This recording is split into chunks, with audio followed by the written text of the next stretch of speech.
Nemum baabi a wiase du sesi ya no ensoroma nyankopon yiyama omayi eye Dr. Mamudu Bawumia na meka saa kosi se mehu se on the 7th no de onyankopon aka no abam ifiri se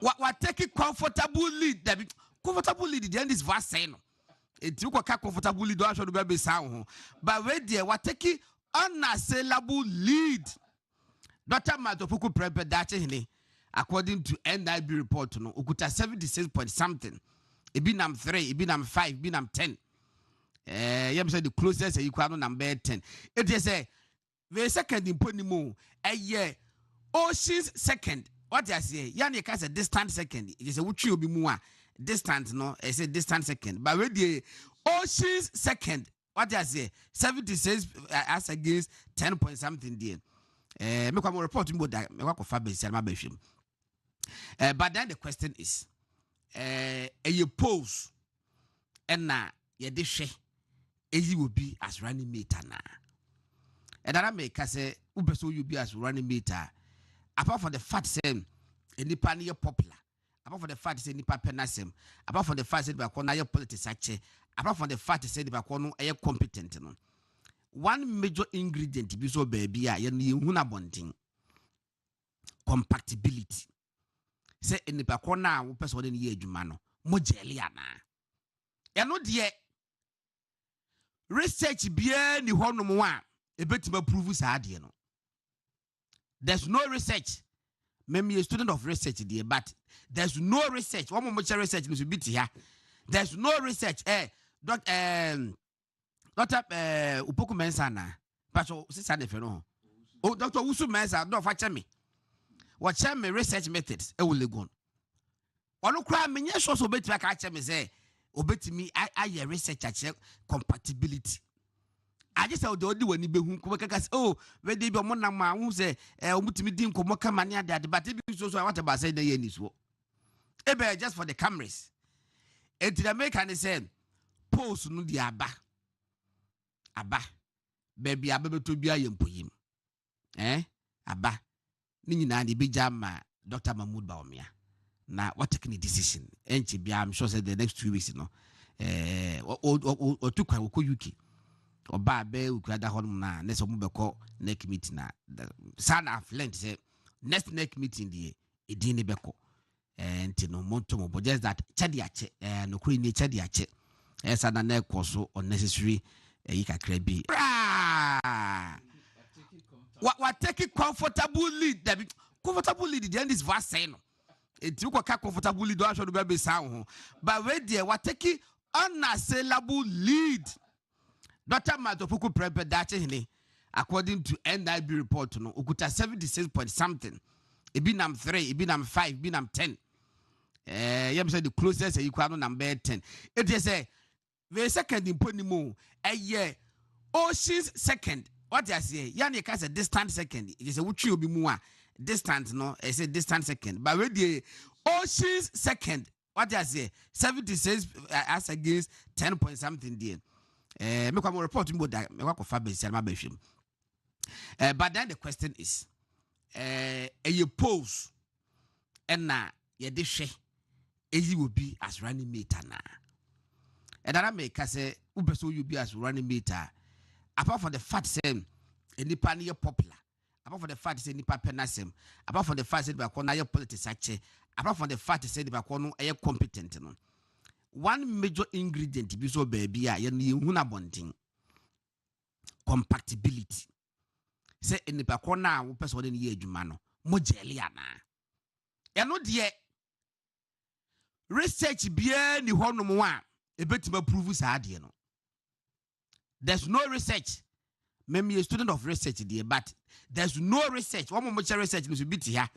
There's no research. Dr. Upoku Mensana, Pastor Sisane Feno.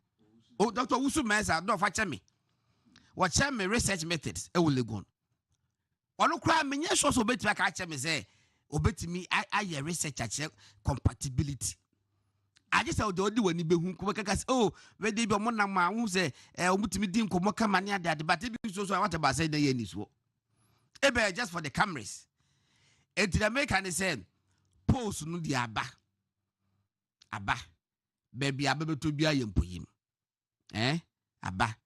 Ni nyina de beja ma Dr. Mahmoud Bawumia. Na what taking a decision. Enchi bia I'm sure say the next 2 weeks or tukwa woko UK.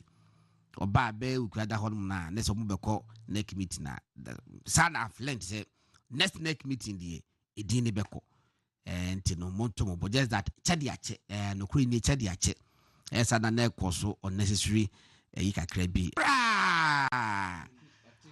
what take it comfortable lead that comfortable lead the end is verse say no enti uko ka comfortable lead do asho do be sa ho but we there what take it unassailable lead. Dr. Matopuku Prepper Dache, according to NIB report, no, Ukuta 76 point something. Ibinam 3, Ibinam 5, Ibinam 10. You say the closest you can number 10. It is a the second in Ponimu, a year. Ocean's second. What I say, Yanni has a distant second. It is a which will be more distant, no, I say distant second. But with the Ocean's second, what I say, 76 as against 10 point something there. Make one more report about that. Make one but then the question is, you pose, and now you dish, you will be as running meter now. And I make say, so you be as running meter. Apart from the fact saying, any pioneer popular. Apart from the fact saying, nipa penasem. Apart from the fact saying, you politics apart from the fact saying, you competent. One major ingredient be so baby bonding compatibility. Say in the bakona wo person ni adwuma no mo jeli ana. E no de research bia ni honom wa ebetima prove sa de no. There's no research. Maybe a student of research there, but there's no research. One more research no be here. There's no research. Dr. Upoku Mensana, Pastor Sisane Feno. Oh, Dr. Usu Mensa, don't fetch me. What me research methods? I know, and fan children, the concept. Fanny Power, and I said Fanny Power. I don't like that. It shouldn't be like that. Kuma would act a very ginger train. What you say? Could be this. It shouldn't be like that. Oh, I see. What you say? President Kufuor, nobody forced him. What you say? And another Akufo-Addo, nobody forced him. Have you read that piece from Professor Yanka? Debbie. Messenger man. I am a main kind. What you say? Then why do we have to do that to Dr. Mahmoud Bawumia? Say, I was a funny power as running mate. We don't have to do that. And in lobbying, no crano, we don't lobby like that. When you sound too desperate, you become too dangerous to work with. When you sound too desperate, you become too dangerous to work with.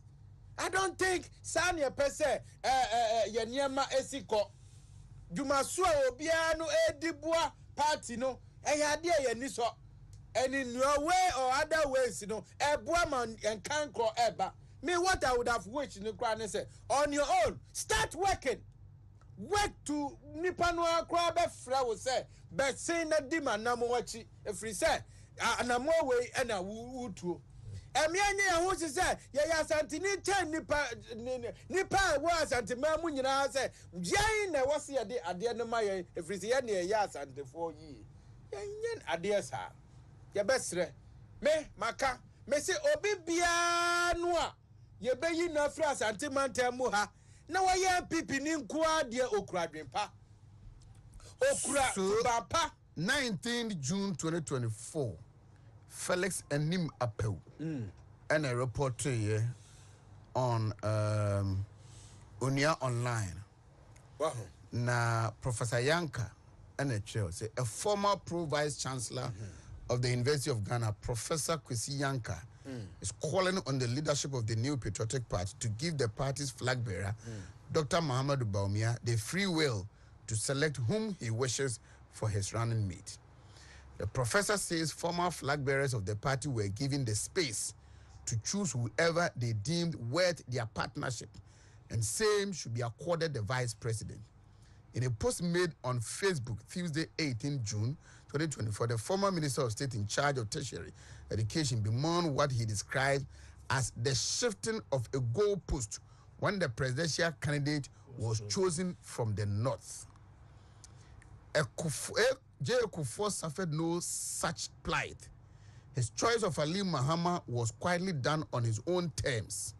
Mahmoud's own selection as running mate by Nana Addo Akufo-Addo for 2012 and 2016 elections was without drama and suspense. Never a threat of fire and brimstone. What's new? Are we shifting the goalpost for a Temi flag bearer? He quizzed. He criticized the threats coming from various groups demanding that a particular candidate be selected for the running mate. The occasionally sees the development as an exhibition of tribalism in another form, asking the elders of the party to put their foot on the ground. No and fan chechire ne kwam say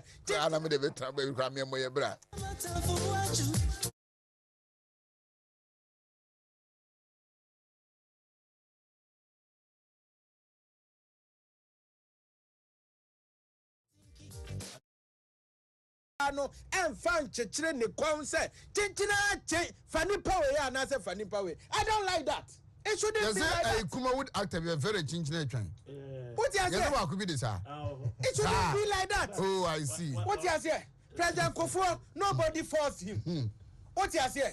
And another Akufo-Addo, nobody forced him. Have you read that piece from Professor Yanka? Debbie. I am a main kind. What you say? Then why do we have to do that to Dr. Mahmoud Bawumia? Say, I was a funny power as running mate. We don't have to do that. And in lobbying, no crano, we don't lobby like that. When you sound too desperate, you become too dangerous to work with. When you sound too desperate, you become too dangerous to work with. I don't think Sanya Pese Yanyama Esiko Jumasua Obiano Edibua party no Eyadia Yaniso and in your way or other ways, Ebuaman and Kanko Eba. Me what I would have wished in the crown say on your own, start working. Work to Nipanwa Krabe Flower say, but say na dima namowachi if we say anamo way and a woo too. Emianya who say ya santini chen nipa was antimamu nyina say yen na wasi ade no maye if we say na ya sante for yi yen ade sa ya besre me maka me say obi bia no a ye beyi na fra sante mantam ha na wa ye pipi ni nkoa de okura dwempa okura bapa 19th June 2024 Felix Enim Apeu and a report here on Unia Online. Tibuno East, constituency chairman and executive constituency secretaries. Role am play research for youth organizers. In fact, pieces. Organizers the tire chisa. Intimi you been free. Executive say obono is in a chiamosronko. Ebo bia baso adwumaden a moyo regional chairman anaimu regional Haji Dr. Mahmoud Bawumia anaimu party no nyina mpanyimfo national chairman and general secretary ebo mabaso adwumaden a moyo onua mamenchia papa ono de hu say registration no frase na week na mu de medi kan be na me kotena na nim na be ko be say say what you buy because they are not what you wear you say or what dumped in jail and then you call every constituency touching every executive. You cry just 187 constituency officers. I don't cry for those. Now would the times 4 plus additional 3 constituencies. There's in fact a party. Samri Mira, Miji de Senya Missy, no more MPP say, be here. Be here na Jumaden, be here na Hofama. Na send ye in other be a Kosukan. Nimsem repum Ghana for be bree betting say. Na party no betting say. Na near Yamia Sisi no say on you no. Yamid no very ama party no. Either the Yamaka say, Bono is the Messereno. Or ye nishi she be on fire kaho. Na ne time bia so our lot in your debate to quine your debate campaign no me campaign time no fa bonus in ka ho Be here no. Now, His Excellency Alhaji Dr. Mahmudu Bawumia, the incoming president. In fact, when you pack kind of just total to our way about 20 days. Yeah. Now, what the check is say be Marco Ghana be 1 year. Na apako just 20 days. Na ne wo hwɛ ne ho nkɔmmɔdie wɔ Ghana. Sɛnea Ghanafoɔ bi afiri aseɛ te n'ani so ade hunu ase. Na ubi sɛ binom a one policy every party member ɛwɔ ne nte aseɛ ayɛ confusing to the whole country. To onua onim Bono East ne kra bɛdi gya me ne sɛ memfamfa wo so wɔfidie so. Na ma NDC mpanyimfoɔ nte aseɛ sɛ yɛsrɛ 24-hour economy ne sɛ de yɛate aseɛ. Nti ma ɔmo nkyerɛkyerɛ mu bio. Yɛbi yɛate aseɛ. Ɛsɛ de Ghana ne biara so ɔte aseɛ. Ɛsɛ de yɛate aseɛ. Nti ma obiara nkyerɛkyerɛ mu bio. Pudon intira na. Da bi nye pudon ko a. Nura de kora ne be na bɛsɛ no kora. National Youth Organizer no. Lawyer mu ya. Wɔ sɛ yɛbɛ run 8-hour shift 3 times a day. To be a maybe a 40 hours a week, meaning Monday to Friday. But within the 40 hours now, be away within 3 hours no, 8 hours. Never say 2 days off. An additional 4th shift album. Minim country where we are say had the you say 4th shift. Wabra 8 hours.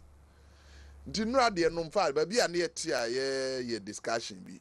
APA ba. You'll be a can say fact. Yemfa means be man national leadership of NDC who say 24-hour economy ne say yesrebe yatiase mo bia try so be chichirim bio send your buy dru na ye penisa And okoka when say ambulance. yeah Krista so MP aguna on say 24-hour economy ne say we yare na ambulance de when abefa say onim I've taken about 12 different explanations. Nipa nanka mi gidi se esese omo na ekasama nationwide communicators etie na omo nso so egina so ekabi ekire yen no omo kra de ne ye more confusing. Honorable Samuel Okujeto Ablakwa, self-imposed corruption advocate. Or say about airports. President Mama seen 24-hour economy no so be see airports be brave. Unfortunately, my honor yanyanti asiye no ye. Emma lady na host no bisa na say no. Are you actually explaining 24-hour economy? Say I'm coming there. Wontumi nduru ha na program no ende. Felix Ofosu of all say about wachi. I beton anaju. Host to know etchina adwinisi so say it's about the market. Or say they will induce the market. This a me name said your mama dear dro bi ba me the 2 o'clock a menum bi na koma de me na me koda na manum. Say na be able 2 na 3 am na 1 am akombe de me na masori aba kwan ho abepe wo achi ato. Na no ye later say is about sending lives to farms. Then now no papa bi peace FM so try say wo chirim. Or say it's about cassava plantation. Who do we are 6 months and the 24-hour economy no nyaduma because we are manyamene nsuo ne awia. But who to know 24-hour no start to obi be dwabanche na anadwo. Obi betwi sa anadwo. Ba bechi no so betimi achi na anadwo. Until the more they try to explain, the more it becomes confusing. Then I make us say Ghana for say yam for fi dikesi so na ma kanema mpanyine ne NDC mpanyimfo no ntese 24-hour economy say dey yatiase. Because yenami what to crime bebre udru China what is snake restaurant say had the ubenya word duane edi ba menti wi ase ba bia say wojata restaurant anti say ye jata export nim ba bia be ka say had the ye see ye jata pa bia onim say there are laws in many countries by Ghana there under a certain political leader yebeye omo no ye de akọ export nti minim se obe register yen bi dia ba me say if it's about wild animals there many men na kasa meji asase bi meyen dragons so ne be ya David Wache, We are very dragons. Interesting. Nana Prempe, David Yanshasi. We keep saying, say, Dano, me make a statement to be say no precedent, Mijinaso, in the history of Ghana, and even most around the world, Mampania Hodoaba, Otia Kunyasu. Nane my maka say, why ya dear pa? Tiebenya Kuranka umfre Kunyasu da. Binsi, every president, echo elections are. Ne my mahu problems one ho. A trade ya krane governance mrewie no. One here not tagging a yede manono. And ye kra president Kufo in 2008. Ye no te se sebi. Ono de obey no kra no. Pen kra wan to be a magana. But the next half no ebono abaso. I'm telling you, Nana Akufo-Addo will go down one day to compete to be one of the best president Ghana ever had. Now, Makacho say, we enye kasa, enye mranebo, ye show working. Ye fa the sectors, ene ye fa judiciary. Judiciary no, ye fa the infrastructure aspect. Esopa, ye betimi akon say health. Ni akon all the other sectors within the judiciary. But infrastructure sector, they start here free. Logistics. And sana nanado ebeye mampani. Not the whole of Ministry of Justice and the Office of the Attorney General. Kasa no mu yusu ni Ghana nyina enu 30. But here were two important divisions. Omo na ebua Ghana pa mrata omo chikese. Legal aid eye baako. In a Council for Law Reporting eye baako. Onia legal aid Ghana fo nim eye adwuma all over the country. No omo case omo woni Ghana nyina ye 9. 4. Last one eye new na ewompa ye ne President Kufuor mo 2006. Tiamrana na Akufo-Addo ebedi president naka nanya 11 years. Omo ka na ye mono pa legal aid. 2006 na President Kufuor tomo. Council for Law Reporting. No omo ka si nyina ye mienu pe. Council for Law Reporting. Law Reporting. A whole sector in Ghana emra and establish omo emra ta achiri. Na omo cast ye mienu. Last one na eye mono pa any President Kufuor tomo 2008. So 8 years of NDC. Legal aid, Council for Law Reporting, enya motorbike ekura mfiri NDC aban ho mfiri nwotwe. Within 7 years 6 months now nanado government Kasia Attorney General Department Atonkwabro 120. Under this current Attorney General, Godfrey Yebo Adamin kwa time no, wato 91 vehicles. 91. Na unia obibe bisa se na legal aid in the Council for Law Reporting omu hia de. But small report be. 2022.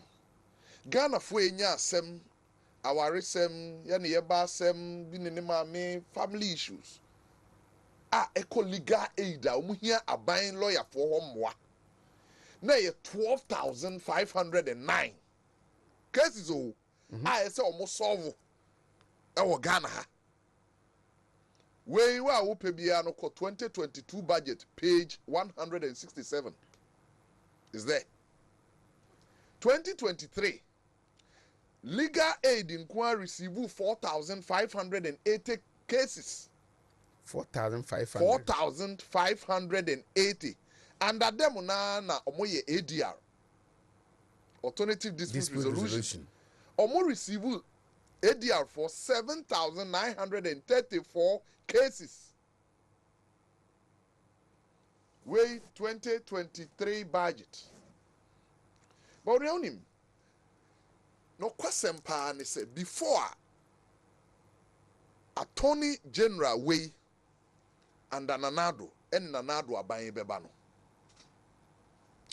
onua sɛ wohwɛ Ghana pa courts na wohunu sɛ ne yɛbitie ne yɛka sɛ aha ne yɛkɔgye atɛntene ne na ne expose nneɛma wei ma Ghana ɛyɛ yɛ former chief justice Madam Sofia Akufo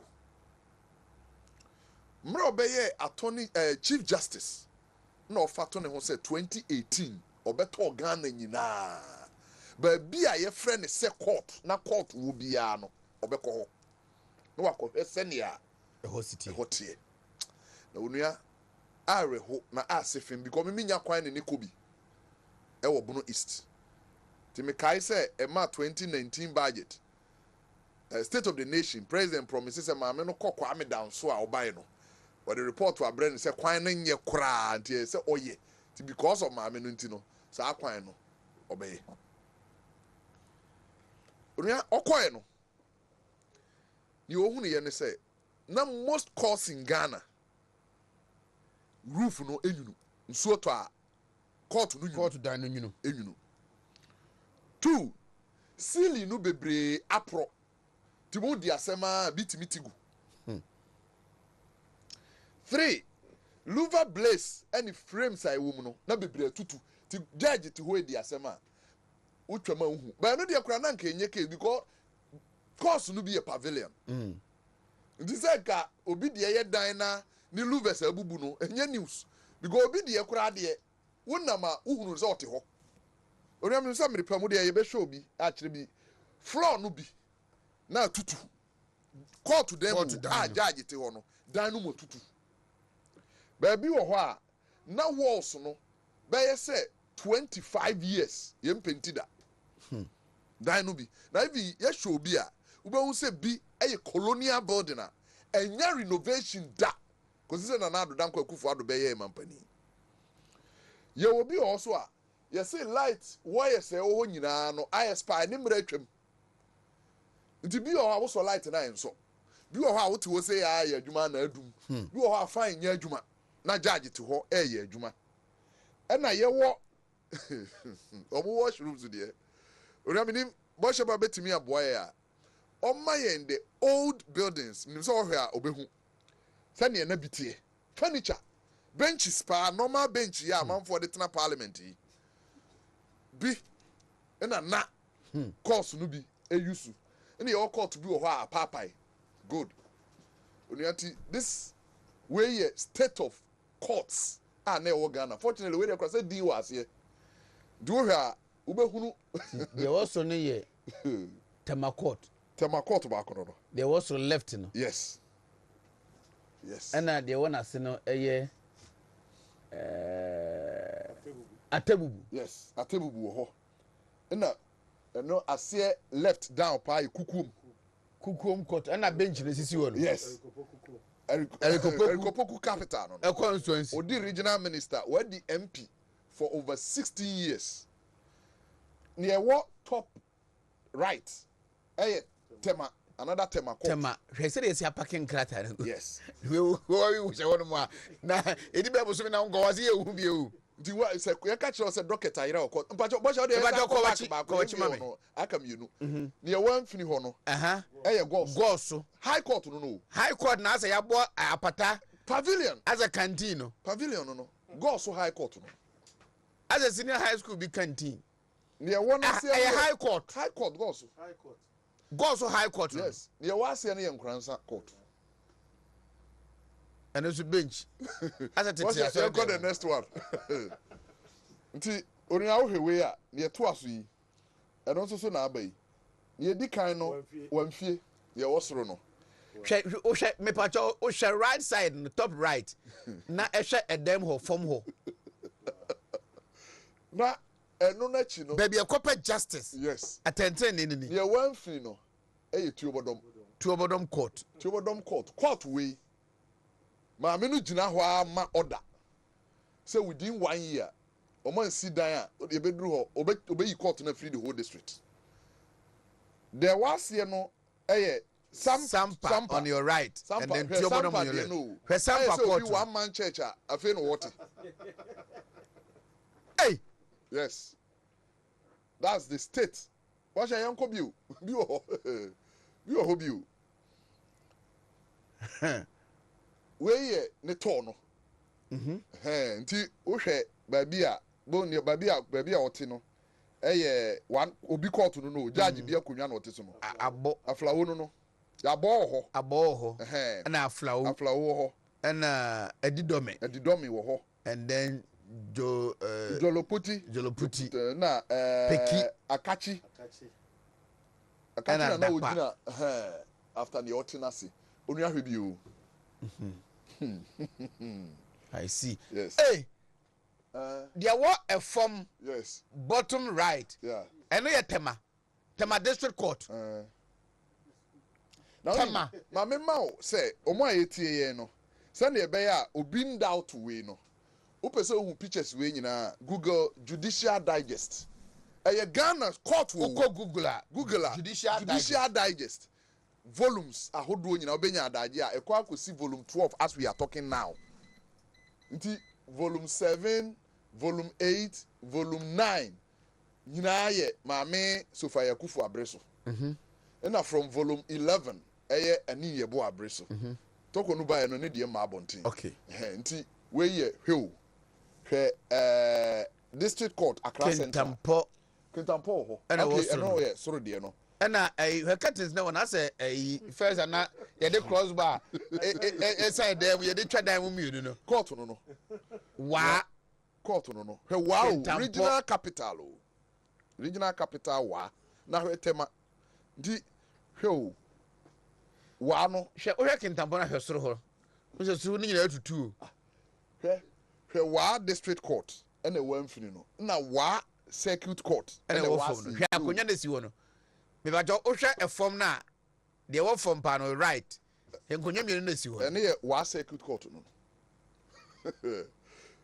and we no ɛna na ɛyɛ the state bɔhyɛ baako a ntwerɛeɛ wɔ aseɛ no ɛno fɔ pɛ na ɛwɔ soro yɛbɛnya neɛ nam kan nti maame no yɛ saa tɔɔ wei nyinaa wieɛ no na in fact baabi a ɔma order sɛ assembly no within 1 year ɔma nsi new court a neɛ ɛyɛ rented premises bi a ɛda so yɛ old sei no ɔbɛyi court no afiri hɔ nti Tiobodom deɛ I was there so quickly ɛsɛ sɛ ahemfo no assembly MP ahyia na ɔmo yɛ emergency court construction nti maame no ma order no onua ne ɛkɔ wie yɛ ne sɛ after ne tɔɔ no nyinaa no n sɛ sɛ wofa local government act na section 12(3)(h ɛwɔ mu sɛ ɛsɛ sɛ assemblies ɛboa ma judiciary enya baabi tena nti maame no based on this na ɔma orders sɛ assembly bia a wansi wo deɛ ɔbɛsɛ aba tɔɔ bio obɛduru na ɛte sɛ neɛ ɛteɛ na ɔbɛyi court no afiri hɔ Efio. nti ɛma assemblies no bi startee but ɔno a bɛduruyɛ no na ɔyɛ sɛ no ɔde n'ani to assemblies no nko aso a it will fail Yeah.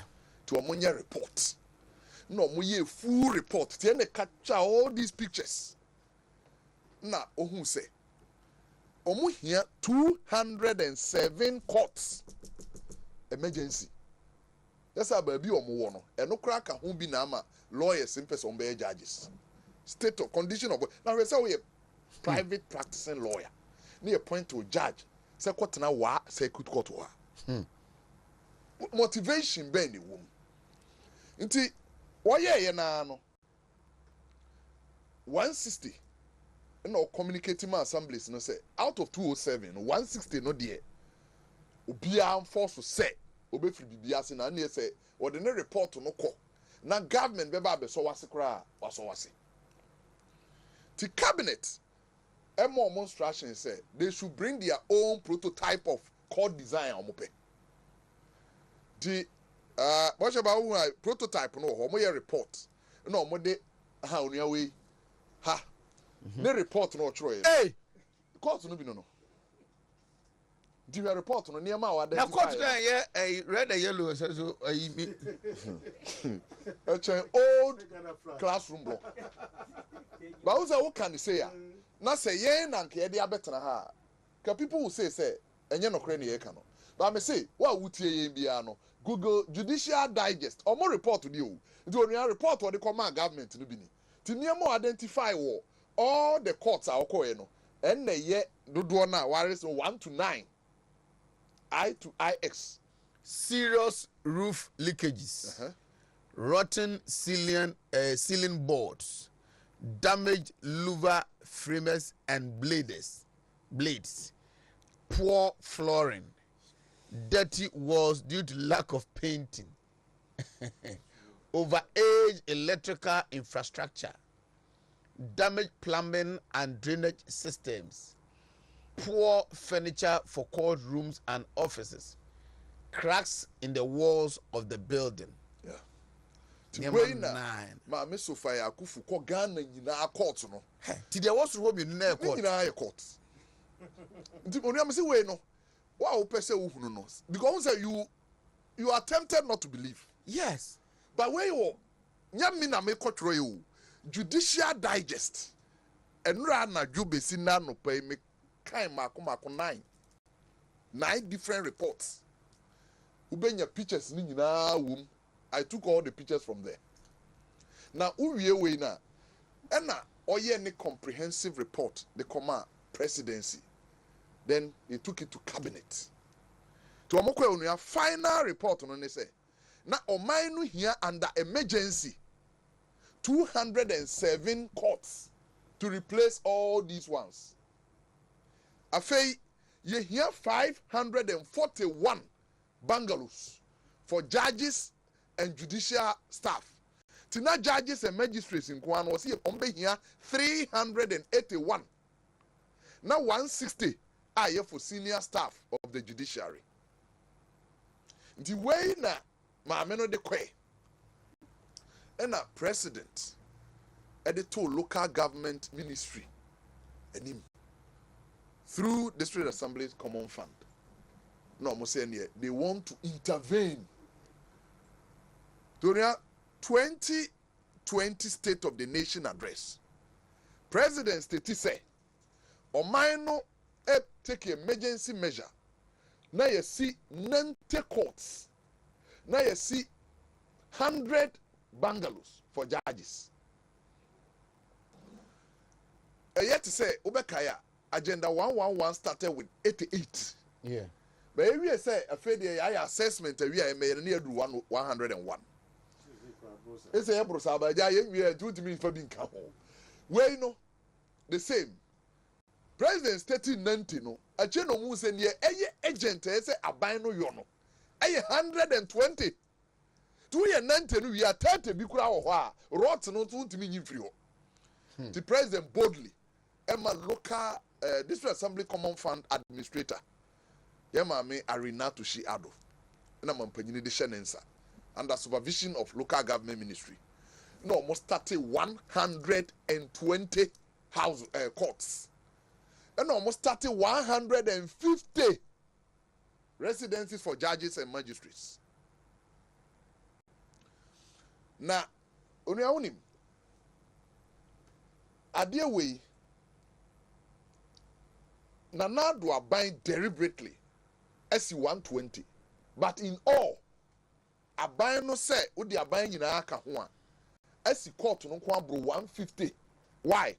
Mra maame no call rounds no or was specific districts be a or man stration ma timeline say edru ho na mo nsesa mo court na obey court to free krum ho dim fa say techima north me botu bodom o mo asi o mo court ansa na maame na to shi album Kentampo sini de Atemubu sini de and about 30 districts in Ghana taking up the challenge omo na immediately now omo kakra through DDF to omoje prototype no do kwa Kentampo quarter President Bieno August 2020 but maame na to shi project no start 2021 August afianza your president ever campaign for 2020 elections no be a Kentampo de no Atemubu de assembly na nkasa na ye Send make a tobodom the assembly nankasane, you was no be 30. But the abaya shed that say deliberate intervention, yamko sidine. 120. Now what you look prepare penny 13th of this month in the be a high court with the storyboarding. Storyboarding ha a course no be 20. Maybe a high court to be added. We see the storyboarding. Toria says CIA kase. Abina si 120 deliberate say me intervention my judicial service courts in Ghana. What about to me my pictures no be new courts no. Na onia ntieni prototype where bato. It's a quarter abine is in here. Yes. Okay. But design way no mo ye de come abine. Nti assemblies no bebre a no mo wa ska mo start here no. Starting with the same thing. Do Kokentampo court na. And yet different from the abine bie no. But abegin say can we no ho. That's what I said the same Yeah. You say Omiko mebu akwase ya besi bio. yes. Say. Yeah. This is the design. Na do abine si we no nko 100. 100. Hand we nko 100. And na ne ya abro sign we 20. The way ne ya bie ba ko otechima no. Na no na otwemienu ne kyena. Ye bie techima de for high court. Go so ne de damango ne de na lerigu ne de sehwi so ne de na dambai e ne de new regions ne de anti onia na no ye bie nti sei bo hye mpacho ma we nyina ho kakra onia hwe report om de come aban no ni so this is the prototype omo send ma government say na omo pe course no say aban betumi aye am omo de a nti design way a ye de asi court now na na do aban asi 120 a ye bie no enye aban no and the hair type no court na na send your omo pe no ni judicial service na omo koye omo designs be na aban say aso ti we no na aban asi 100 am omo na ne ye abrosan no aban asi 20 onua the 120 course American once me ye ka say no ye be more than 105 in fact Chief Justice Ani Yeboah ono na be inherited this report ma me so fa Akufu ye adwuma we nyina wie ya what the report ma aban no na ne mre so ye ti ono de na bre so de obehuru problem no na o profess solution na Ani Yeboah be take over na ono mom hwe ti Justice Ani Yeboah nko ano e commission 67 ansa na woko ma me Gertrude e bai we munu nyina ye information awopa woko any of the recent state of the nation address ne wo hai we 2024 de we 2023 over 2023 de akọ page 14 over 2024 akọ page 8 president state ni nyina mra ekoso and the figures kept changing because ye kona no mako say this would be the uja no wa enye de ayen fa meka ho na ye ya oni oni masem dai wo ba bia aban si court dan we bibia no osi bangalo ma judge means what in here but bia all the 120 courts aban si no we si bangalos ama judges e ka ho ya attached muntwe ukọ body no ho abon say ho and aside that those 120 no districts are ebo omo ho so a omo sibi no aban akosi bangalos na mo Okay. Omo na me koya omo instructions Bangalos government akosi and ama bangalos na koye 150 but oni ade to ho a President Kufu Abreso no introduce bibia na Ghana nyina yenim say Supreme Court ye baako ye Court of Appeal ye baako and President Kufu introduce disseminate you know say ye pese ye ma decentralization bam nti Court of Appeal de ombetena parts of the country to introduce Kumasi Cape Coast say si aye ka say ye wo Court of Appeal sitting e wo Kumasi Cape Coast ho Koforidua na Tamale ba ne na ekoso ni say wo appeal case bia wo de bekọ a ba bia obetena no omotena ase the last week of the month because of financial and accommodation a reason obi a pese uhu a ubetumi a Google President Commissions Court of Appeal Judges Bungalow in Kumasi. Uhu ne na Chief Justice speech no. Ne second paragraph ne na hia pa ne say eye ne de. Se mampanyina be yina de so aba ko afiri ho. Fi say cases on appeal apply saa wo outside Accra because judges no nyina atenkran. Judiciary no ni ska kese say da bia obetumi am watu kwan. To oma program omo ho say Court of Appeal judges every Accra only the last week in the month.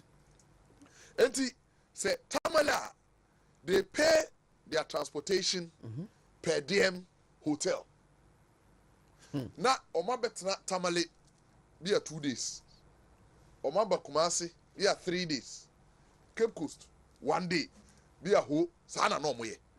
Na at a very expensive cost to them because here transportation from Accra to Tamale definitely they will use flight in and out per diem hotel accommodation. What's my Court of Appeal judge want to be called a guest house man? It's a proper hotel. Inti Emma omu breaki Court of Appeal sitting outside Accra for about 3 years because na e cut to them na ni e bo asoko hunu president them are president unu ya pani President John Ajikum Kufuor edi decentralization in the court system no ba no wakosi Court of Appeal complex kese Kumasi. This research in every say some Court of Appeal complex e wa Accra President Kufuor is here obi in 2008 Court of Appeal complex e Kumasi President Kufuor is here. Inti ani ye bo speech or head at the shame at the commissioning of the bungalows. Inti or per se judges I be ye more the whole of the northern sector 8 regions Bono East Ahafo 5 northern regions plus Ashanti 9 no or percent judges no Court of Appeal judges e betana wo ha no omun tu Accra no omun metena Kumasi no omun de to tumfo anim open man yi na wonim se mpuntu oba no prime land to say danyame no tumfo yi 7 acres unia 7 acres ema Ghana aban say onfansi adan ema judge for eno ena mampanyini dia beye the Court of Appeal village ewo Kumasi ha obiene October last year your judges no nko bungalows no 4-bedroom apartments no nko 20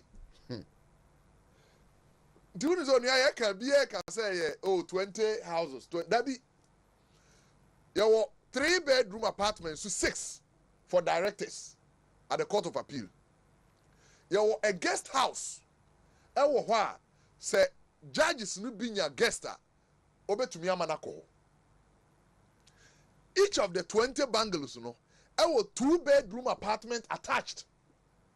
2 bungalow bi a unya pictures ni ya esisi ne nchen a say wo be a security anawo guard na bi anawo house helper ono ntra the main building or to that apartment no omo wo swimming pool ho omo wo gym ho ono a fully furnished.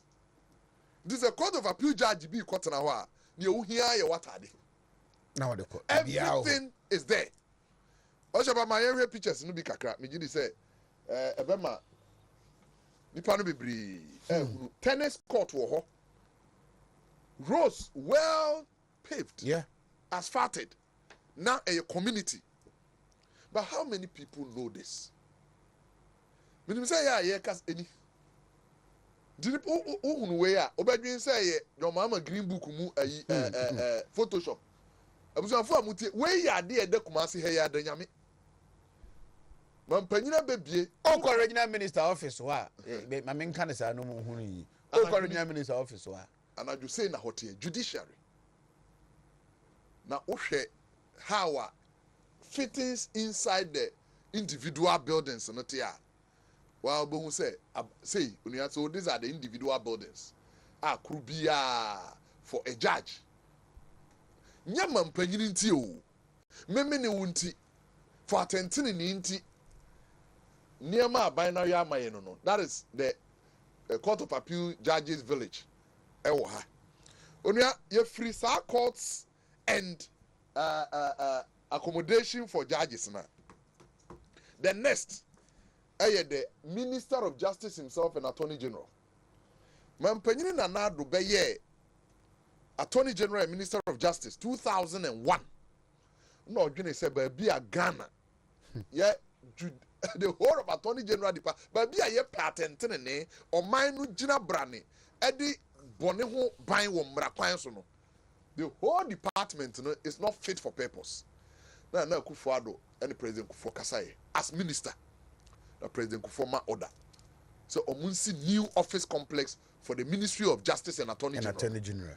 10-story block onia President Kufuor fra ban mu no na dine do 25% more or less like the structure skeletal structure esi ho ojo ba betimi ama ya hwe because me say e wo ho skeletal structure 10 you know NDC 8 years onia there is it so J Kufuor a free abam na J Kufuor ye duru ye bia no aye aduru ni wanya hwe wo ho no kwe 8 years of NDC cement bag baako pekora o manso anko hoda di dan no si wo sa amfie nwotwe ko sise na ya do na emu angumpu ko fise na ado dan kwa Kufuor do beye mampani obey na no start here the first 4 years no there what the just 10% ne ka ho completion timra current attorney general about 2021 na 36% and now ye ka say ye wie a commission attorney general and the Ministry of Justice I move to the law house complex of Ghana and this is it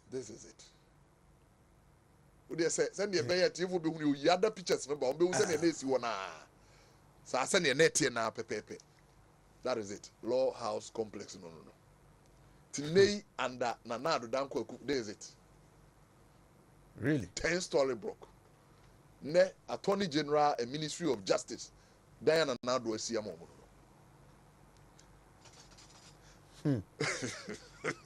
oria weyachi free say Ghana by President Nkrumah established Ghana Law School in 1958. Nkrumah started Ghana Law School, Nipe started no 20. That's the capacity of the Ghana Law School that Nkrumah started. And no crown na Ghana by why LLB when you senior lawyer be a lecturer be no or the history of the law school in Ghana. Me lecturer Ansasari, former rector Ghana Law School. Mount Crest. A lot of history. Unyane mra na nado beba obeye mampani 2017. Hey yo, nanu ye. Na law school capacity. Wontumi mfa students more than 300 in a year. Ghana Law School. 300 in a year. A year. Nipa school betumi afa no. The partner school be to me afar no. And now ye ka say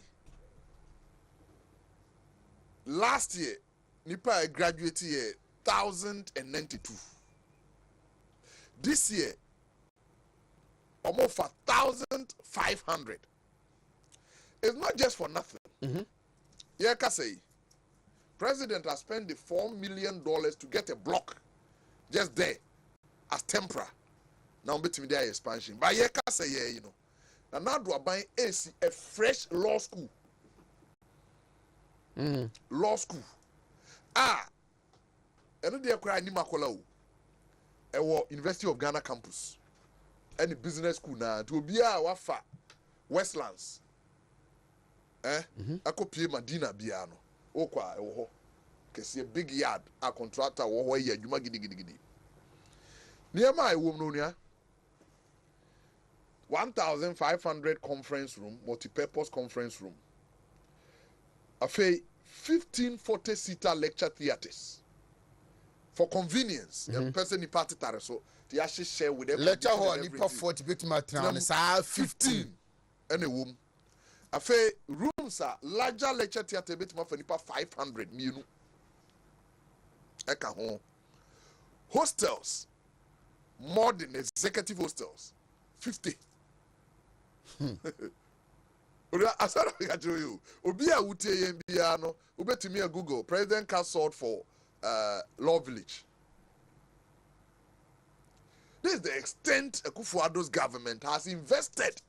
in a judicial All system. the courts are shown the first, you know. Mienu Nkrumah buildings. Niakani a precedence over the years. Now we read the Mameno report now. Or see some of the court buildings, you know. Buildings are community no more be ampe. And the air code. The Jayama court for na high. That's the description I want to Lord digest no more. The report or the command by no. Or say some of the courts are buildings are colonial buildings. Abrofo na siti na mu. Anasa abrofo na si ya na omo ye bibi wo ho. Omo tukoye no community no ni bibi a omo de ye. It is a judiciary for community no say person de court ba ha. Also omo nko fa building we. And they don't make any attempts, either government or traditional council, say very renovate those buildings for you. That is how come what this 9-point report no come out by no. So these investments. There are some buildings. Yeah, and I said, me need pictures and I don't want to talk to it. I have to get the concrete thing. And also so Judicial Council in the report, say almost in Accra. We say government has bought a land. The same village ya Osima Court of Appeal judges were no. OCB wa denta ma Accra Court of Appeal judges. So maybe some who say we vote for a purpose. Yen sorry answer me kotwaba because ya abatwa duru. That is why choices. Me wo ho kwan se me choose se me pe wei me mpe wei. Me pe wei free se me to aba mfaso ba so. Endra ishia garages for me. I told them say. So be catch there say ahokyere ni ho a oye trofo. But upon ahokyere we no senya aban we na wo ho aka obetua school fees. Yeah. Senya aban we na wo ho aka obeto school atade. Senya aban we na wo ho aka obeto house dress. Senya aban we na wo aka wo ba okode wanya sika ama no kura wanya ni da so okodu school ma at least obenya aduane ba ko adi. Upon everything we are seeing na ekomu no Ghana so komu bi nanso so yenhwe yenhyehyeye no ayeyo ene ne anisade hu na aye kandifo no de ato na fe yenhwe se aba me koto yi mfaso be ne wo mu mame this year ide choice no ebeye clearer because obi ade ne message atodwa basis from now to December apart from the meat that will be added to the skeleton. Flag bearers no obia nsem a waka na nisuade hu na waka ne dada na bia ne manifesto no ye de words yi hihye mama na explanatory ne ye de ne adjoins bia hihye mu no obia proper vision for the country or the atudwa wi nti afa na ss sa amire yi ye hwe say is it the different opinions and they be explain it 24 hour na ma yen wo omo manifesto num ana se ya de foforo bi na eba oni onim ni enti ameka sa ne say why we are still confused na ne omo kan ye ntiase no kire se ye ni future bia e wo the opposition no mu oni minim buku me de aba happen key policies announced by John Dramani Mahama. key policies. Nyame nam try we NDC for document. Key policies announced by John Dramani Mahama. 69 policies. Onya, who read the beer policy pa bine se me be change university din. Na sabe dwamni ba what central market. Opa change KNUST. Ye na ye UST a. Ye be ni KNUST no. Central market ni ba no minim fa so aba so ama no. This a man panyini bi se o man mu aye dene. Me ba besesa niema. Wa abra wadi man panyini pen na records aye kan. Die mi say hu nua. NDC 8 years. They built the law complex. Professor Mills, not John Mahama. Do be John Mahama records in judiciary you're saying this year he said the judiciary net waba. Ghana ni bisa won say yaten ne a yepe. Ne nyina yetimi anya hobambo de atena ase ne yedi gyina so ato aba de a. Aban ni anampanyimfo ya ejina nei. Why na obenya adidaso woni mu say sa woto aba ma na obetimi ama wa hobambo e wo mramu no agina. Because I who say me woman say the day of commissioning short cutting for law court of appeal village wa hey man panyini the assembly to dwana bi a onua amanfo adwene maso was it between Adum and Bekwai or Obuasi send your born nana mebo no there is no court mona mti kumase Adum to Bekwai. yes In between. yes no court Yamanam Kayo, president speech. Oba Bechi Santas about. Not to This is a new ones I yes be or that district. Atasma Swaba in Shieswa. Yes. New ones to be quiet and pass a code behind baby. President Yamanam Kayo, a report to a judiciary diamano. You know, state say between a Javin, Accra, and Amasamai, there is no court. President is here. Now, Ono Chere say, he is not just talking to it as a president, but he is talking as a practicing lawyer. Nabrabo Odimrana Abodidi. It's in the speech. Obia, who Google president speech, both shortcutting and commissioning of the Nyame village. You know, the and yes, keke say aban ho ten say. Menko si court to die. And a man you say court to die, you see my binumo. Be a only asem. But who here court to die for attending in inti. And until the president can say, had no say every a doom ko si be quite court to niho. Every be quite so ko si obuasi court to niho. On the yam na mtiti here, menti ho. Because of briefing and no one ya.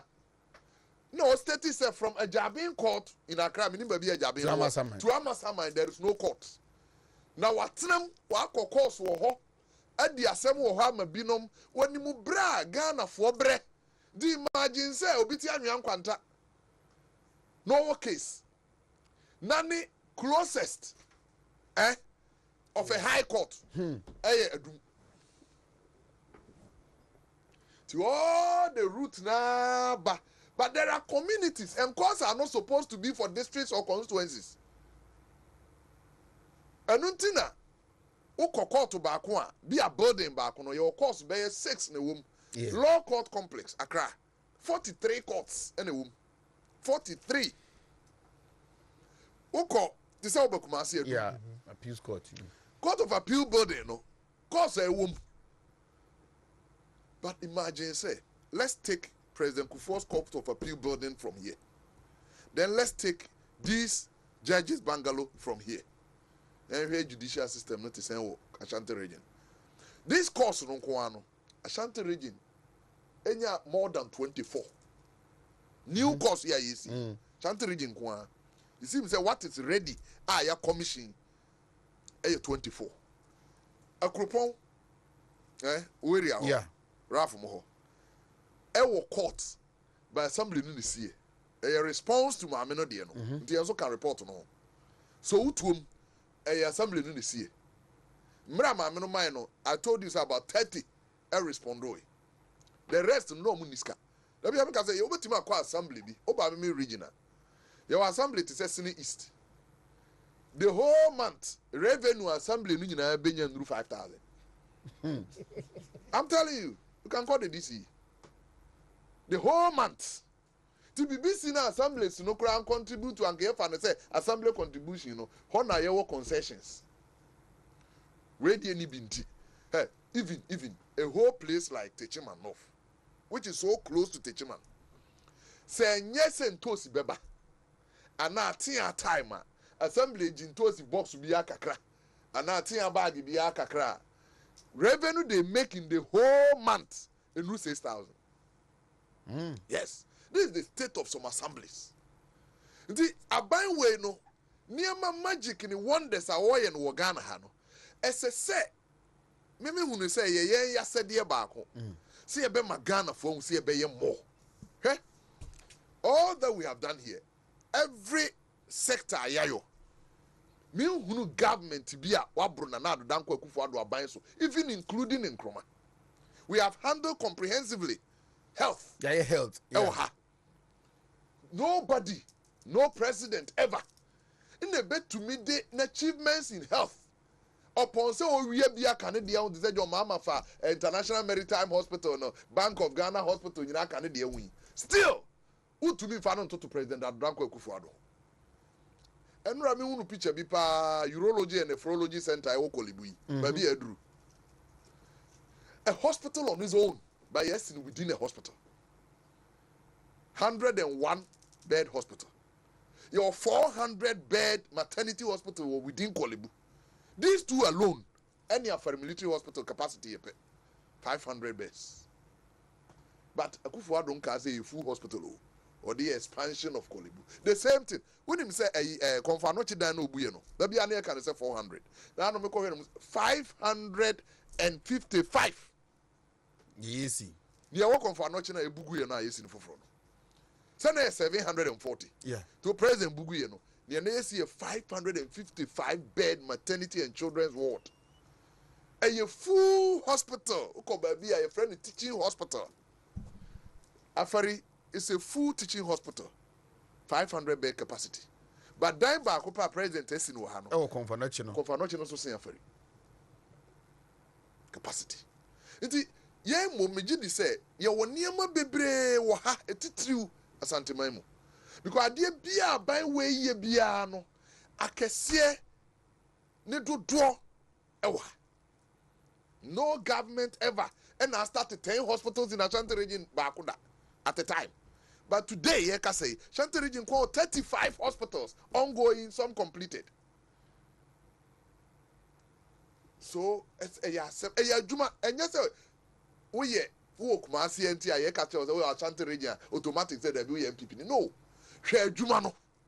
Na bisa ho say. It is saying yeah winning. The day we'll get to roads. Mijidi say roads deliberately I'm avoiding it because one year na people so be outside the region area because this government has been biased. There is no project ever in the history of Ghana. Say a crime project. Asiedu to say Swami interchange with its adjoining projects. They say who nam ye kwan isua.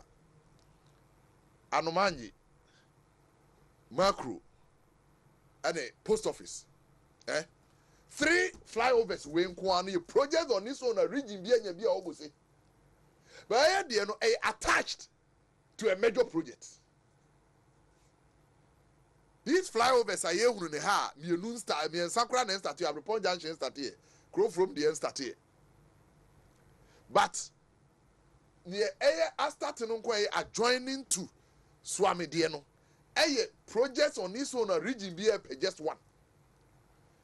Today, Tamale is jubilating over the flyover, which is one of these adjoining the bigger one.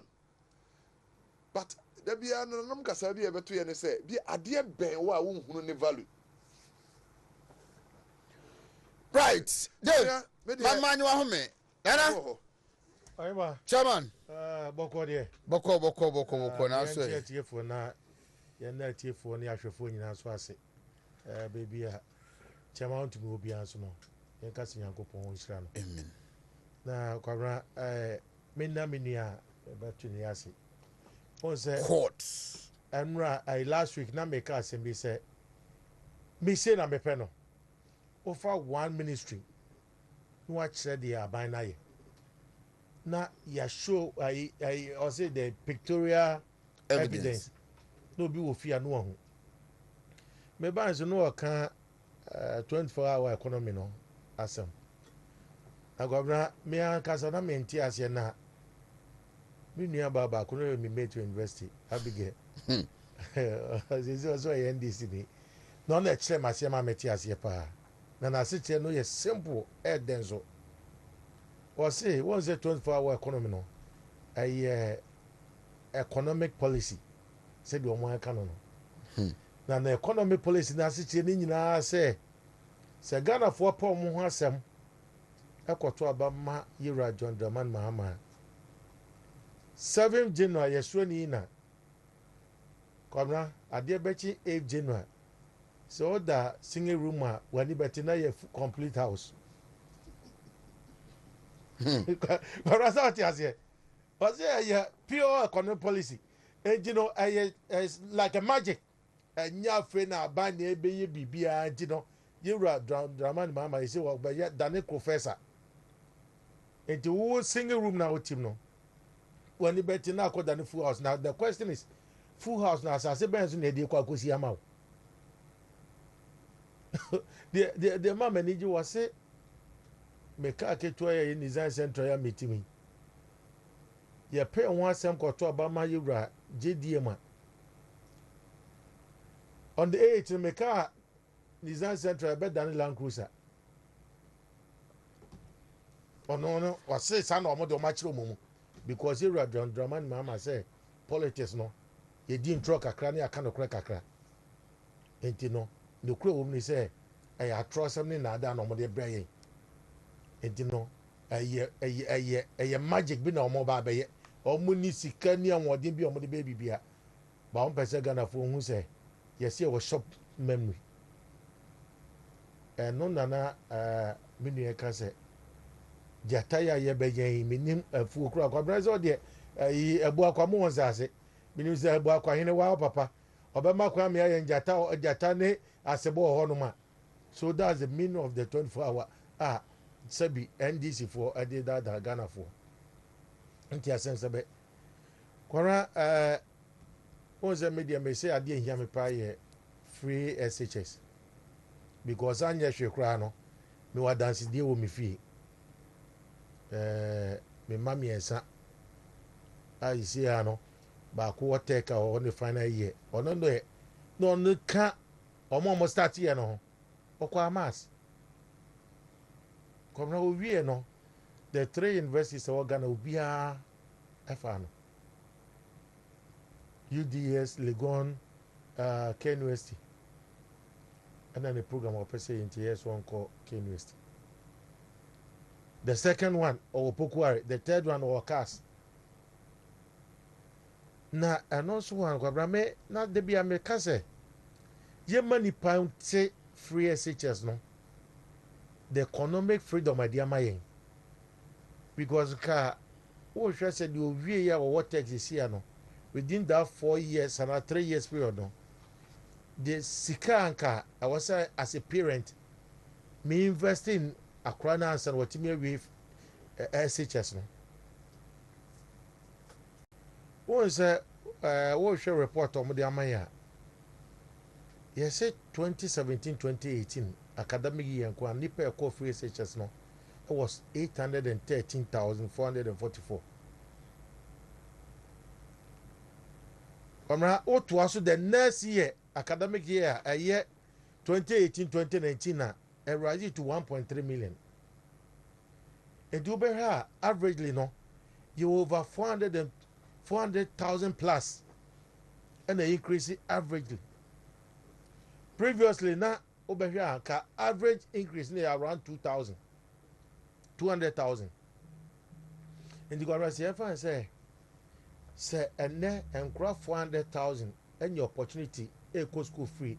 Can na ka wo fo betu eska no na nka nkora bɛyɛ 200,000 pɛ bi ɛna ɔmo awofo bɛtumi atu ama ɔmo akɔ ɔmo nso koraa saa 200,000 plus na nka ɔmo bɛkɔ no the possibility sɛ ebɛnya drop out in the subsequent years due to financial hardship no ɛno nso wɔ ne nkyɛn but continuously no enya increase from 2017-2018 academic year to 2022-2023. Now report number you say over 2.5 million students and they enjoy free education. I know you're far. I am Dana last week na first cars and me say yenye calculations near say ɔwofo biara na ɔba bɛkɔ form 1 awie form 3 sɛ watwerɛ na exams awie ɔnkɔpɛ university no na kasɛn na nipa baako bi ayɛbɔɔ no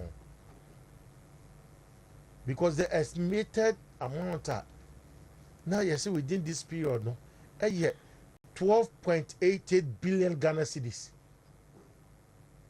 ɛnyɛ sika dada no 12.88 billion Ghana cedis. Now me, because my assembly me interested in local government. Over PIAC for a reporter before Nana Danko Akufo-Addo no. Now the PIAC reporter sika ye invested in capacity building from the petroleum revenues no. I don't quite term this 12 point something billion capacity building. Na capacity building no be no yes training 17 workers at Cuba, training 72 at Russia, training 1 na sika on nyes kaketwa. But now the listening government had this amount of money invested in individual houses. Now so the question is when the work Ghana Obeka say Nifie, not even the nuclear family, the extended family, enjoy from free education. And the ones that I'm beside me say, many me who bra say, and get to an can almost enjoy Biana. And the time me say Yura, Jumara, Dr. Duchum, I hear policy or dear Quato Parliament. Said this free SHS no, I will say a national policy no. I want to see cross. I'm sorry, dear sir, Quabran said, and then me see him na Emran Castle commit me as I will be. Because your J2, it means that there is hope for Ghana. Quabran ne can you no open crano matne face on Mumba. Just at the time, we bet me and crabbe me as 9. Yeah. The old who kukum, the old row car, the old you a guy, but no question benya back one. Enti, se nipa bi say ye abofo, say ye de ye mpese, nipa nya be enjoy. Nimdie. Abra on na kasa so cry enjoy bi. Enom de dru bi, mo dru abe deep man penyi sa be di man penyi bi. Ni a running over 43 commercials. Said that free SHS is not doable. Me de kwamade bi ameka say jay any end to a boss in church Ghana for mom the impact, the effect, the advantage and I say the interest are Ghana for yenye free education so. Sebi omo bay say obi okọ free SHS bia akomra do swakra no be 19-20 years onim za do started free education ni bibia no obi ato abaze say and say wo hunim die o mo bi mfa 5 cities me share Manchester dakem emfa ma no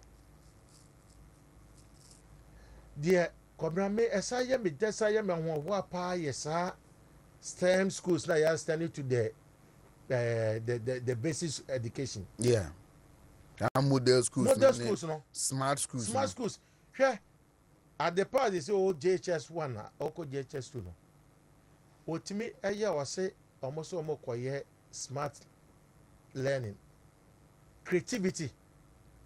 enti sebi enye sebi akwa no be wie school nkwan no okoye doctor okoye lawyer okoye whatever but engineering no ono obetimi de ne nsa ye bibi a obeka se ono ankasa no ne nsa no adwumani even at the basic level kwa no almost starting nyasa name di na kai wan say emaya omowo na nafia kobi secondary school etimi ye plain ma anu ankasa etukosoro kono won baby agana ye head towards no be to was on there eno nya de papa edinka ye montungu ye bedan sa kofa sad bakoyaba apart from sa enrollment abam eniska aspend wo emofra hu nyina no kobra wo betimi won betimi a che school ba ko a ewo Ghana sisi a enya infrastructure development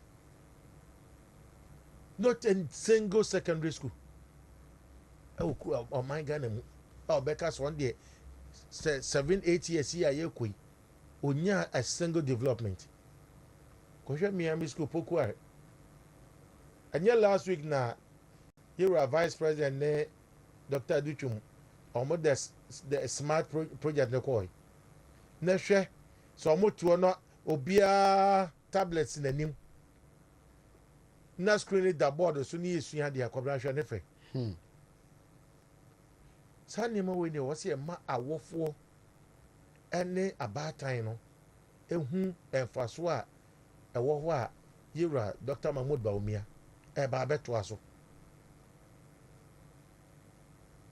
enti kobra make education de me fa we ntwam wa woni a Dr. Steve Namwa Yeah. on say BC for ya mo betwe o ye mock omo Okay.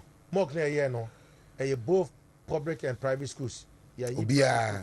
ye ma I see. and crowd 2019 owie mock no say san crowd 2019 ya private and public schools won share so no was some obia customized mathematical set on the court exams tiami adma efia den or the Sajumadian by Cosmo State Experimental. The same day now, yeah, over 7 communities away here, so I have boreholes. Oh, baby, I also could be in a hand over Ama, the opinion leaders. Or call JH Kofor secondary school. No more so here, photocopier machine. Or top brand new one can see a pa Friday and over a moment. Or call African Faith ye kejas Miami Chrome kejas ya omo school dan bi so pai omo abona aka half omo dia beto ni so to roofing sisa and also Friday ye say Ka present their mom.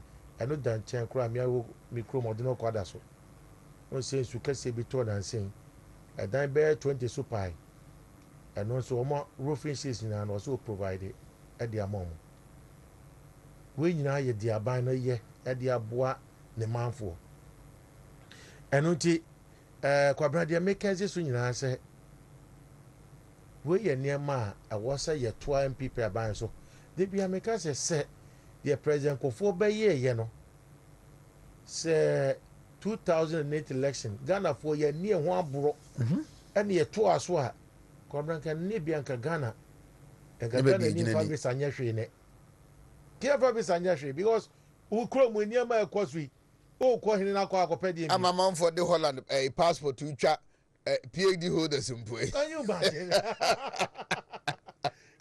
Oh, it was Rami Free say, at near my pa, a banner share baby a druno.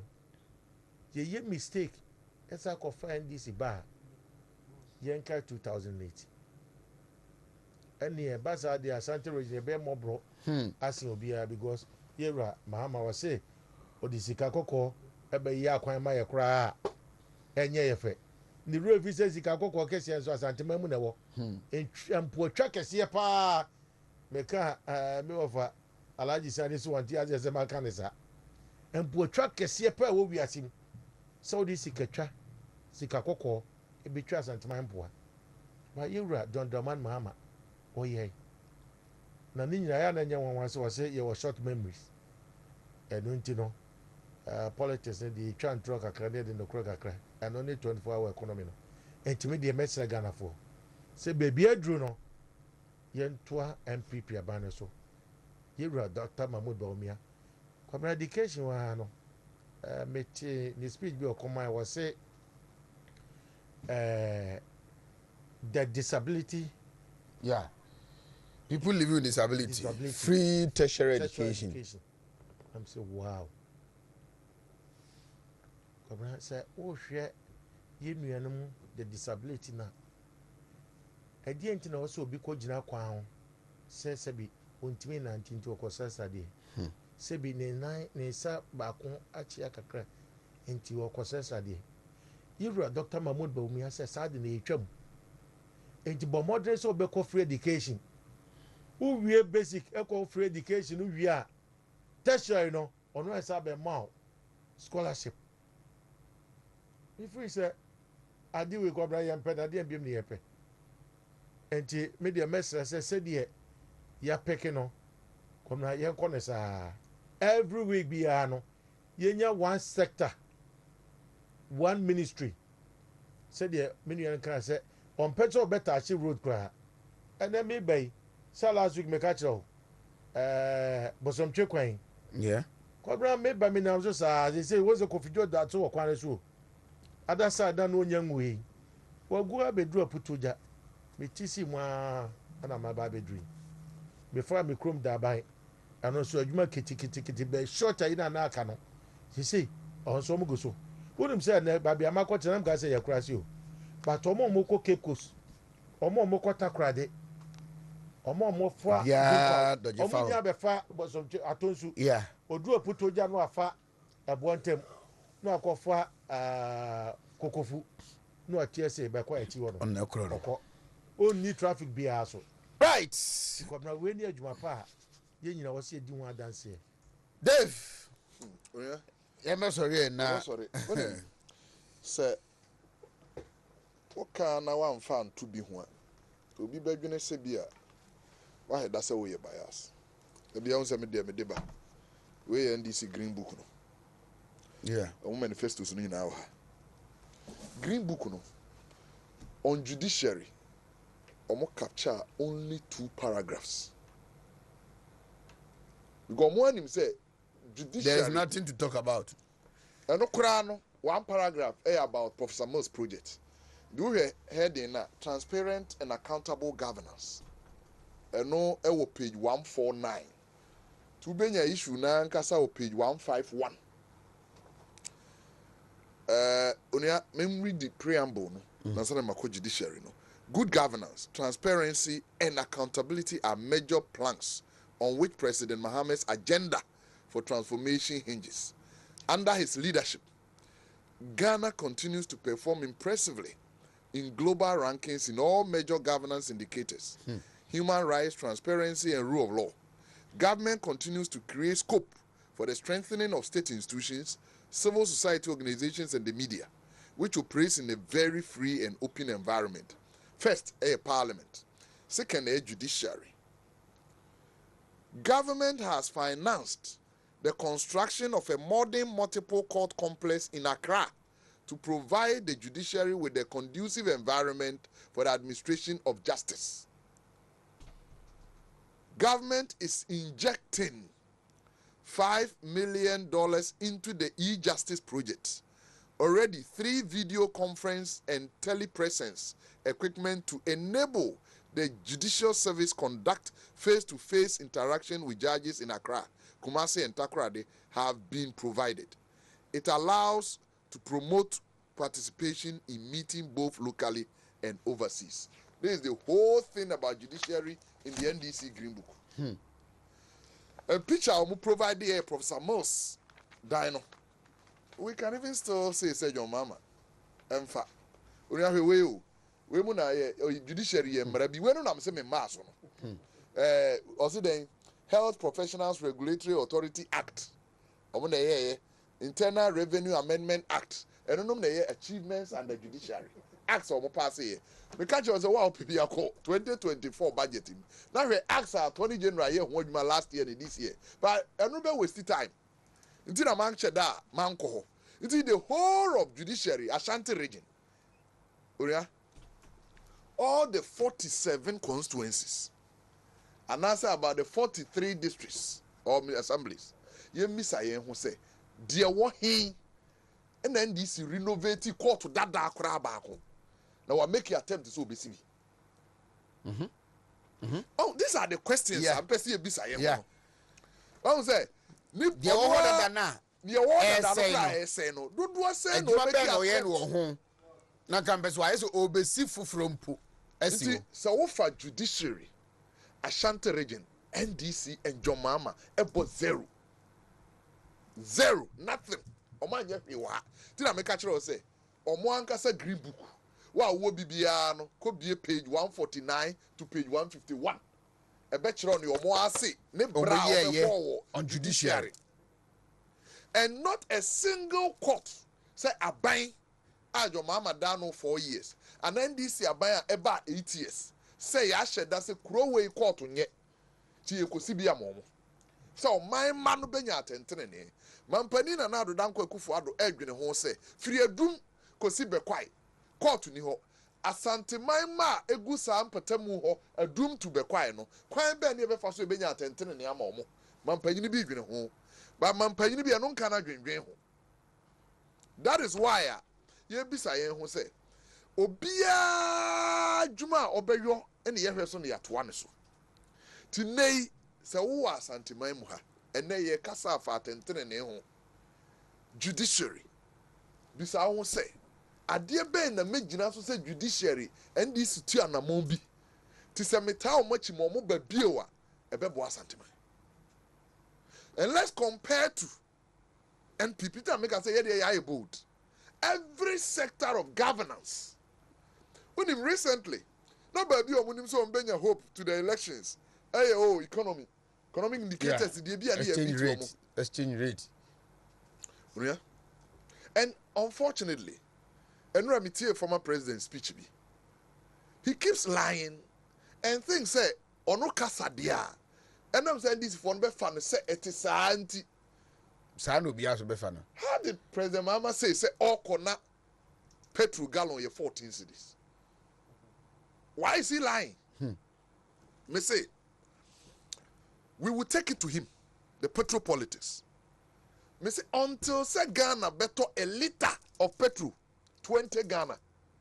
This government has performed better than all 4 Republican presidents in the politics of fuel. I am prepared for any debate. Me say I am prepared for any debate. President Kufuor time 2001, or Jeffrey President Rawlings war na petrol gallon ye 7,200 and na 72 pesos. Ni ye say petrol boarding pa. Ye beba abekura no. Emra ye free aban mu no. Ye wie bibia run of abam ya ti petrol so no na gallon ye 3 cedi 60 pesos 36,000. Na liter ye 82 pesos and na 8,200. Na abebro President Rawlings gallon so. You know what you here? Yeah. President Rawlings petrol gallon a year better so 2001. Now 7,002. It's now a liter. Just about 1.6 and now 16 pesos. Now okay 4.5 no bomonya 7,002. President Kufuor kono na petrol ye 36,000 and now net 3 cedis 60 pesos. Now a liter ye 82 pesos and at 8,200. NDC budget no 36 no. Omu free aban mu. Last increment at your mama yen were not buying one son or free power. 5th January 2017. Obia utie bia Google. 5th January. And a liter could do 4 cedis 20 pesos. The president run my mama free aban mu no. Na petrol gallon ye 18 cedis 40 pesos. 18 cedis 40 pesos. None liter abebro president Kufuor gallon so by 60 pesos from 36,000 a gallon to 42,000 or 4 cedis 20 pesos a liter. It until sen anado aban so. Ye better petrol over 18 cedis 40 pesos no government in the history of the Fourth Republic and now so Ghana petrol mu ye as an anado aban. Me say MPP wasem kana mo mayen kasa. We have to tell the people of Ghana because if I don't say on the no say akosuru nti akosuru. And this is power. You don't ask us na ewe hin. That is it. ɛne na ɛsi ɛma Ghana fo mo sɛ aban biara ni hɔ a ɔbɛtumi aka sɛ me ba mabere so petrol nkɔ soro da but rate a ɛde bɛkɔ mfie nwɔtwe no a wowɔ ni da so sɛ woba no rate a ɛde kɔ nti nei is President Mahama telling Ghanaians sɛ obɛduru a yɛbɛte petrol so afiri ne ɛwɔ yi aba fam na wahyɛ yɛn bɔ sɛ petrol nkɔ soro da anaa no ɔntumi nka saa na ɔno kora nim ne kwan yɛfa so ebu ma no yɛasɔ petrol mu that's why I'm proving to you say Mahama trajectory since President Rawlings ɛba Kufuor time mmerɛ President Kufuor gyina Techima kura a gallon at the final rally sɛ Ghana petrol boarding no na yɛ 7,200 na 72 pesos mmerɛ NDC for Professor Moses yɛ dede sɛ mɛteodo drastically President Kufuor ate so nyina sɛ ɔbɛteodo drastically no na yɛ 36,000 but ɔma ban no free power no na yɛ 18 cedis ana 184,000 titi sika no ɛnɛmmerɛm 18 cedis 40 pesos nti ansana me say obiya utia onua to get it no Google 5th January 2017 that was the last data President Mahama increase petrol 2 days no hand power man na aka 2 days am na free aban mu no increase petrol bo he was to the 2 days also petrol 2 days oh sign contract 2 days oh cut so yes amre na interesting character between first and 6th January adwuma adwo Mahama yɛ sɛ wɔde begu the next government na nim ase no na ɛkyɛn ne wayɛ ne 4 years ni nyinaa ration I didn't know sɛ ne na ɔpɛ sɛ ɔyɛ hwɛ within the same time na ɔkɔ ponte Shraj boss appoint NCC boss swear ɔmo in within the same time na ɔkɔ bia University of Ghana hospital a obia na ɔka kyerɛ ɔmo sɛ aban no hia 50 million to do the phase 2 na nka na ɔpɛ sɛ ɔyɛ so they assume the next government ɔba no ɔsrɛ onim sɛ ɔbɛyɛ to ɔnyɛ na nado bɛɛ no wakɔgye $50 million at the University of Ghana phase 2 now ɔka sɛ ne yɛyɛ phase 2 several buildings and this one person ɔmo te ase ɛsɛ sɛ yɛn kama Ghana 40 na yɛ show John Mahama pictures ni videos mmerɛ a wɔka sɛ phase 2 wɔ hɔ ɛsi yɛ yɔ John Mahama never did anything on University of Ghana Professor Moses na kɔgye niska wɔ Israel mi wɔ video a Dr. Kwabena Dufo say ɔno ne science bosia no Kwabena Dufo was never a minister under John Mahama when ni minister of John Mahama aban mu so na sign there say osana under JMS we would take it as one of the some catch us say you betutu green book we you betutu na ye wie ni nyina wo be hu say ne beka wo ma ye John Mahama achievement ni pictures no brother yes sorry now yeah kono em say my show but say yeah there's going to be a bigger press conference oh sure and I don't know and I'm looking forward to it the number now and you say me betan maka say me band me the nipa 2 million 1 million aba I want the whole number to be present at the press conference. And he said the movie now almost say watch out. Watch out for part 2. Watch out for part 2. When they watch out very soon for the biggest press conference ever in Ghana politics. Me cancel on records because the number will be present. Omu nyina na ebe kanyem na mebe kasa mu obi no bi aka se ba keke be bia ama no no babra opoma baby kobra me si ni pe ba no mesro ade na ya na peso peja me na ko opoma baby me pa cho there bi me da say what she babua me na we dey me tie for mu am on this project ameye maybe dey am class me ba jo wutie me do me this favor go to Facebook na search eco minds na me ba cho like page no na article bi a me post no ho bia no just share your view your thoughts it's about illegal mining and its effect on the communities and mining no cause honum na is it I hear mama me tease oh what's about value to some mama na eco mines Ghana no source from for diverse views it's Facebook page in here eco mines Ghana save minds save lives and today I just follow the page you know na articles near share no just put up your comment you who views na you be compile ni na abo amedma na menye say the school no me